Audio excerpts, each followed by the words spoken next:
Hi friends, welcome to our Gai Pandi Kitchen. இன்னைக்கு நம்ம சேனல்ல நம்ம பார்க்க போற ரெசிபி என்னன்னு பாத்தீங்கன்னா ரொம்பவே சுவையான ஒரு சட்னி ரெசிபி தான் फ्रेंड्स பார்க்க போறோம். கண்டிப்பா நீங்களும் ஒரு தடவை இந்த மாதிரி வீட்ல ட்ரை பண்ணி பாருங்க फ्रेंड्स, ரொம்ப நல்லா இருக்கும். நம்ம இன்னைக்கு சட்னிக்கு தேவையான பொருள் என்னென்னன்னு பார்த்தறலாம். நான் இன்னைக்கு அரைமுடி தேங்காவை இந்த மாதிரி நல்லா துருவி எடுத்து வச்சிருக்கேன். 2 ஸ்பூன் அளவுக்கு மிளகாய் தூள் எடுத்து வச்சிருக்கேன். 5 சின்ன வெங்காயத்தை இந்த மாதிரி கட் பண்ணி எடுத்து வச்சிருக்கேன். கொஞ்சமா இஞ்சி எடுத்து வச்சிருக்கேன். ஒரு 10 இலை கிட்ட கறிவேப்பிலை எடுத்து வச்சிருக்கேன். கொஞ்சமா உப்பு எடுத்து வச்சிருக்கேன். இப்போ நம்ம எடுத்து வச்சிருக்க எல்லா பொருளையும் மிக்ஸி ஜார்ல மாத்திக்கலாம். அதுக்கு முன்னாடி இதுவரைக்கும் நம்மளோட சேனலை சப்ஸ்கிரைப் பண்ணாம இருக்கவங்க மறக்காம சப்ஸ்கிரைப் பண்ணிருங்க फ्रेंड्स. அப்பதான் நாங்க போடுற வீடியோஸோட நோட்டிஃபிகேஷன் உங்களுக்கு வரும்.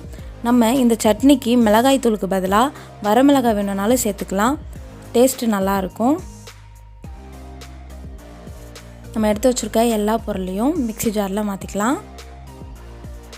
மாத்திட்டு இப்போ நம்ம சட்னிக்கு தேவையான அளவுக்கு தண்ணி சேர்த்துட்டு நல்லா அரைச்சு எடுத்துக்கலாம். இப்போ நம்ம சட்னி அரைச்சு எடுத்தாச்சு. உங்களுக்கு சட்னி இன்னும் கொஞ்சம் தண்ணியா வேணும்னா நீங்க இதல தண்ணி சேர்த்துக்கலாம். இப்போ நம்ம சட்னியை நல்லா தாளிச்சு எடுத்துக்கலாம். கடாய் நல்லா சூடானதும் கொஞ்சமா எண்ணெய் ஊத்திக்கிறேன். எண்ணெய் லைட்டா சூடானதும் 1 ஸ்பூன் அளவுக்கு கடுகு சேர்த்துக்கிறேன்.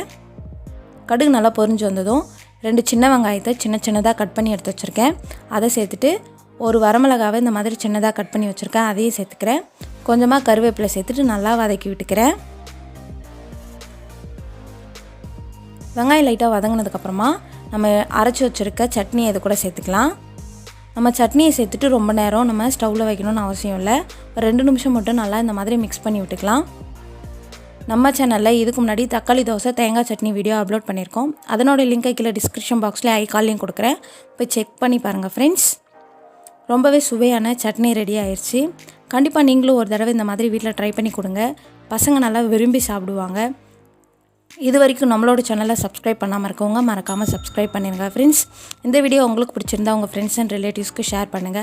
மறக்காம நம்மளோட சேனலை சப்ஸ்கிரைப் பண்ணிருங்க. அப்பதான் நாங்க போற வீடியோஸோட நோட்டிஃபிகேஷன் உங்களுக்கு வரும். Thank you for watching friends.